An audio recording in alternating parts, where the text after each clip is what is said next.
So episode 4 of Lethal Weapon debuted. In this episode, what we get really is a story about Roger as a father trying to be a good parent and teach his son about community, about his past, the neighborhood where he grew up in, kind of why he ended up where he's at, and kind of a little bit more about his family. The story itself and the plot line involving crime actually ties into that a little bit, as kind of some intertwining stories involving crime and Roger's actual neighborhood, his son meeting up with an old friend, and then, of course, Riggs entering into their world as the crazy single guy.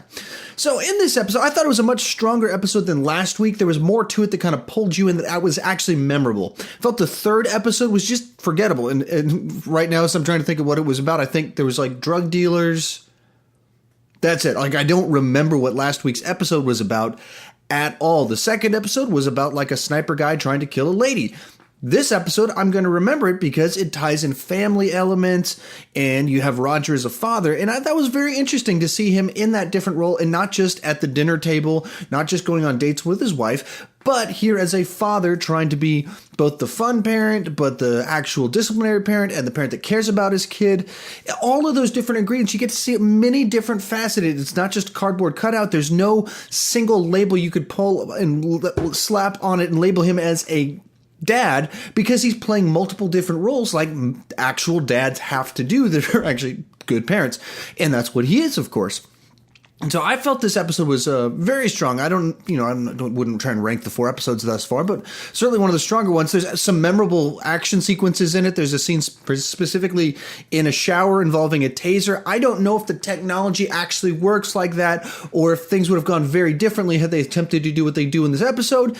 But the sequence itself was memorable and fun, and so I liked that as well. But one thing you really have to talk about with this episode is you see Damon Wayans really put forward a acting performance that's beyond his usual kind of charming, jokey guy. You very much get to see him as an angry dad, as a sad dad, as a disappointed dad, as a happy dad, as a proud dad, as the action guy, and as the funny, charming, quirky Damon Wayans guy that we've known for 25 years. You get to see all of it in this episode, and as I mentioned before, he was kind of always one of the big question marks when it came to this show, because I'm just so used to him as the funny guy. I don't see him as the father guy, as the guy that he's playing in this episode, in the show.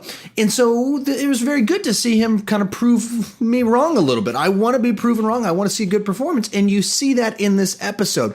As for the bad, it's really kind of what I've been saying all along with almost all these episodes, in that there's no kind of ongoing story arc as of yet beyond their character development and their relationships with each other. There's no overarching villain of it. There's no arching storyline. It's just each week something new happens. This episode is just as ridiculous as all the other ones of they're just driving down the street and something happens and there's a shootout in his neighborhood. You know, just like in your neighborhood, there's probably a shootout last week.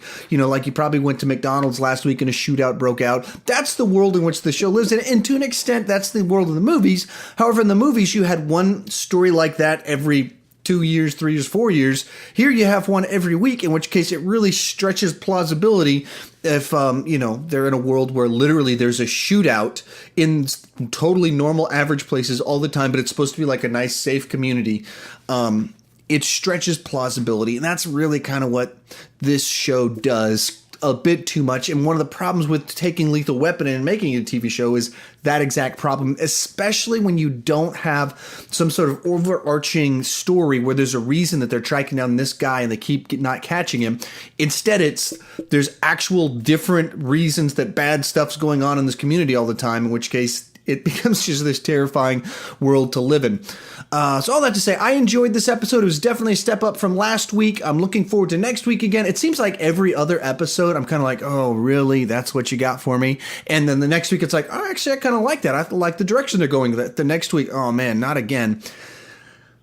But what I will say is overarching theme of this is that they don't have that bigger picture storyline going on, and that's kind of what makes some of these episodes drag, feel forgettable, and the show doesn't feel like it has forward momentum. It feels like I could just stop watching right now and it wouldn't matter because there's nothing making me go, oh, I wonder what the answer to that question is. There's nothing like that. There's no ongoing question marks. It's just, will Riggs kill himself and get killed in the line of, well, you know he's not going to die.